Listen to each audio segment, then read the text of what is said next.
Hello and welcome to the Daily Climate Show. Coming up today, researchers continue to search for survivors in Florida as 87 people are confirmed dead after Hurricane Ian struck the US. Brazilians will vote for a second time in their general election. We'll take a look at what it means for the Amazon rainforest. And with the Tory party conference kicking off today, how do their environmental policies compare to Labour?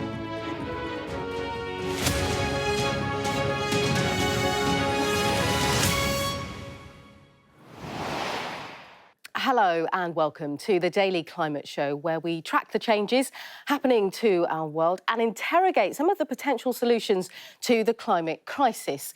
Well, we start in America, where at least 87 people are known to have died after Hurricane Ian struck the US, with rescue teams still searching for survivors among the ruins of flooded homes. Now, the clean-up is now underway after the hurricane tore through Florida and South Carolina after it had, of course, hit the islands of Cuba and Puerto Rico.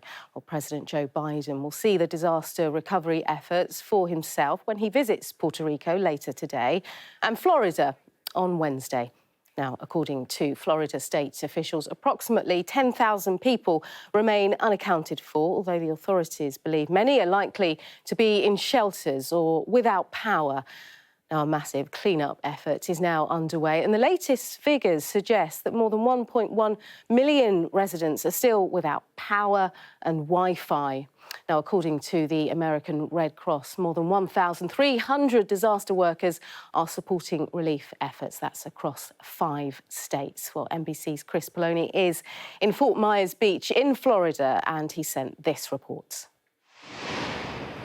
Leah, this long line of cars is coming to a checkpoint at Fort Myers Beach. Most of them are being turned away if they're residents. The only people that are being allowed through are search and rescue teams and other first responders. That's because officials here want to focus on search and recovery only, and they feel that letting too many people down to the beach area would hinder that effort. Over the weekend, search teams rescued about 2,000 people and 150 pets, bringing them to safety all throughout the areas affected by this hurricane, and those searches started again at daylight this morning.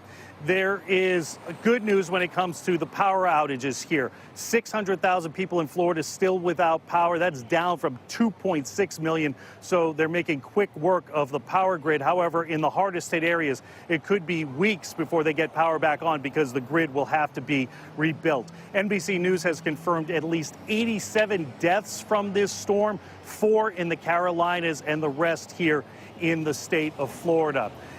The search and rescue efforts continue all throughout the area, but this is not just a coastal problem. This storm cut a path of destruction across the entire Florida peninsula. And so inland, many communities are suffering from river and stream flooding because of all the rain that fell from Ian. And so now a lot of those communities are still watching floodwaters rise, and so rescue efforts are going on there. The governor of Florida said there is some good news, however. Pine Island, one of the barrier islands here that was cut off from the mainland because the road was damaged, the governor says that a temporary road might be in place by this weekend. Leah, back to you. Many thanks to Chris and the team there. Now, Brazilians will vote for a second time in their general election after neither of the leading candidates secured a majority of the vote. Now, the candidates, former President Lula da Silva and current President Jair Bolsonaro, are divided on a number of issues, but none more than the future of the Amazon rainforest. Well, the Amazon rainforest plays a major role in maintaining the global and regional climates. And the Amazon, it soaks up, doesn't it, 1/4 of CO2 absorbed by all land on Earth. Now, the amount absorbed today, though, is less than 30% than it was in the 1990s, and that's because of deforestation. Now, the latest projections suggest that by the year 2050, temperatures in the Amazon will increase by 2 to 3 degrees Celsius, which could result in longer and more severe droughts, along with substantial changes in seasonality. Now, the two candidates in the Brazilian election have different outlooks on the Amazon. So, according to the environmental charity Wild, since Jair Bolsonaro became president, deforestation has increased by 70%. That's over 3 years, and 900,000 hectares of Amazon rainforest rainforests have been burned in the past year. And in the month to 26th of September, fires in the rainforest soared to their highest levels in a decade, with 36,850 fire alerts in the region.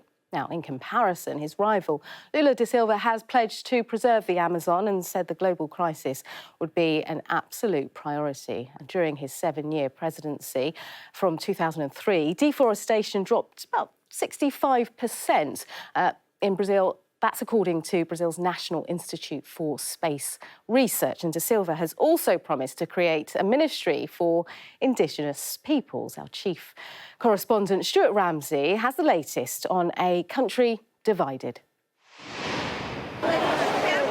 Bolsonaro supporters have always said that the polls were wrong. They're not necessarily wrong. It's just that some of the votes for other candidates have actually gone to Bolsonaro rather than to Lula. I think one of the concerns for many people, though, is as in this gap we now have between the rounds, is whether electoral violence could increase. We know there has been some already, and it could be pretty volatile. There's a sort of real sense of how this country is pretty divided. I mean, virtually in half. The Lula supporters are convinced that they will win in the second round, and they deny that Bolsonaro's team will feel that they've got some momentum with them. But the polling had shown that Bolsonaro is nowhere near getting through, and of course he actually is very close indeed.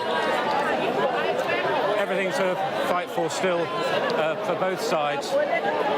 Disappointment here, but I suppose the Lula supporters have another go at it, and they're convinced they will win in that second round. OK, let's take a look at some of the day's other climate news now for you. And the World Bank has agreed to provide Egypt with $400 million to develop sustainable infrastructure and lower carbon emissions in the transportation sector. This all comes ahead of the country hosting the COP27 climate summit, which is happening next month. Well, Buckingham Palace has confirmed that King Charles will not attend the COP27 climate conference. That's despite his passionate commitment to environmental issues. It was responding, wasn't it, to a story in the Sunday Times which claimed Prime Minister Liz Truss had ordered the King not to attend. The palace said advice had been sought by the King and given by Miss Truss. Leaks from Nord Stream pipelines have now stopped after ruptures were discovered in the natural gas lines last week, according to the Danish Energy Agency. Now, the agency said a stable pressure now appears to have been achieved on the pipelines, meaning gas is no longer flowing out of them. Peatland restoration targets are to be tripled in Wales in an attempt to boost biodiversity. It all comes after an expert review commissioned by the Welsh Government looks at ways to tackle nature loss in the country. The Farmers' Union has warned that Christmas turkey supplies could be at risk if the worst aviation outbreak in UK history continues to spread. More than 3 million birds have had to be culled so far, with the disease detected at 155 sites across the UK. Now, the Conservative Party conference has got underway in Birmingham, and in the next hour, the Chancellor is expected to give a speech backing his new growth plan. And after Labour's conference focused on a greener future, will there be any room for environmental policies in the Tories' plans? Well, I think it's a good time to check in with our chief political correspondent, John Craig. He's live at the Tory party conference. So, John, been a busy day for the Tory party, but can we expect more green issues to be front and centre of their conference?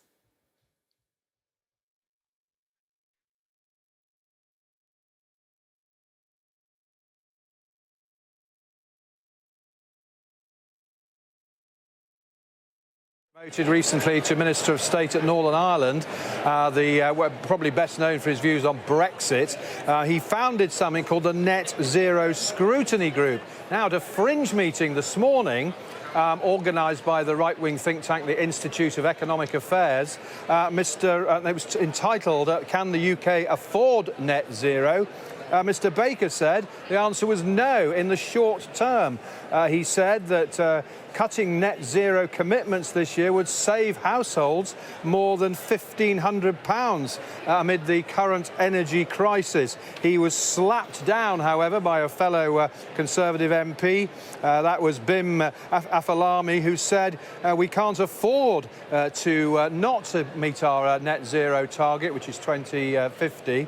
And so that was a clash that happened this morning. After the Chancellor speaks here this afternoon, we are going to hear the debut, if you like, of the new Environment Secretary, that is Ranil Jayawardena.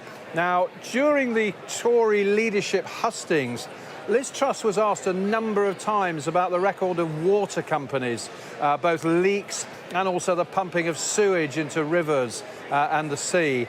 And it's quite likely that we're going to hear something from the new DEFRA secretary about clamping down on that, perhaps tougher fines for those water companies that pump sewage into the sea.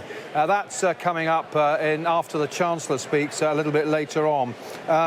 Just on the Prince Charles row, Number 10 have hit back at the suggestion that Liz Truss advised the King to stay away from the COP27 climate summit. Number 10 have said today they're not going to get into conversations between the Prime Minister and the King. I think I might have said Prince Charles a minute ago, King Charles. We have a proud record when it comes to COP. We're forging ahead with our plans for net zero. We'll continue to deliver on those promises. Asked if the PM believes there should be a member of the royal family giving a message to the summit, that's a decision for the royal family. Any suggestion the PM would tell the King not to do something is ridiculous and would not happen, said Number 10 today. OK, John, thank you very much. Covered all bases there for us.